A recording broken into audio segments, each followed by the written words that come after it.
Growing economy की जब हम बात करते हैं तो हमारे प्रधानमंत्री 5 ट्रिलियन यूएस डॉलर इकोनॉमी की बात कर रहे हैं, देश को उस ओर लेकर के जाना है। और वो तभी संभव होगा जब फॉरेन इन्वेस्टमेंट इंडिया में आएगी, जिसके कारण से एम्प्लॉयमेंट भी आएगी, टैक्सेस भी आएंगे और देश की प्रगति आगे बढ़ेगी। तो बीएससी इस सब में कहाँ सहायक हो सकता है?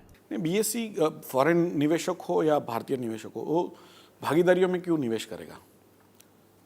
कि जब उसको भरोसा हो कि जो पैसा उसमें डाल रहा है वो कंपनी को जा रहा है, और कंपनी जब आईपीओ करती है और वो जब पैसा उठाती है तो वो सही चीज़ में निवेश करे। कई बार ऐसा हो सकता है कंपनी ना चले तो उसके पैसे चले भी जाते हैं, जिसका आपने उदाहरण भी दिया था, और कई बार कंपनी अच्छा करती है तो उसका लोगों को फ़ायदा भी बहुत मिलता है। आपने फ़ायदे वाली कंपनियां भी देखी होगी, इन्फोसिस देखा होगा, रिलायंस इंडस्ट्रीज देखी होगी, कोटक बैंक देखा होगा, ऐसे कई चीज़ आपने देखी होगी जहाँ पे इन्वेस्टर को बहुत फ़ायदा हुआ है। तो इन्वेस्टर सोच के, समझ के और अच्छे से पैसे डालता है तो उसको ज़रूर उसको फ़ायदा होता है। और फॉरेन निवेशक जो है उनको और भी इश्यूज़ को देखना पड़ता है। उनको देखना पड़ता है कि ये टैक्स रेट इंडिया में कितना है, बाहर कितना है, जो प्रक्रिया है निवेश की वो कितनी कठिन है, क्योंकि भारत के जो लोग हैं उनको तो चॉइस नहीं है, वो तो निवेश कर ही रहे हैं। फॉरेन से आ रहे हैं, उनके पास बाकी कंट्रीज़ में भी निवेश करने की चॉइस है।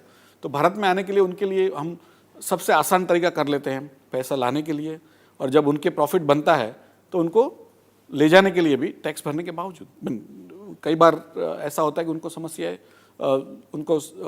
समस्या झेलनी पड़ती है। तो वो कम कैसे समस्या करें, तो हम गवर्नमेंट से, रेगुलेटर से, आरबीआई से और जो फॉरेन के निवेशक है उनसे हरदम बात करते रहते हैं कि कैसे आपकी कोई समस्या है तो हम उसका कैसे निराकरण करें, और कैसे आपकी बात हम गवर्नमेंट समक्ष रखें कि जिससे गवर्नमेंट के जो भारत के कायदे कानून का पालन भी हो, जो गवर्नमेंट की वरीज हैं, गवर्नमेंट की जो इश्यूज़ हैं उसको भी हम सॉल्व करें, और उस समय ease of doing business, ease of investment foreigners को कराएं।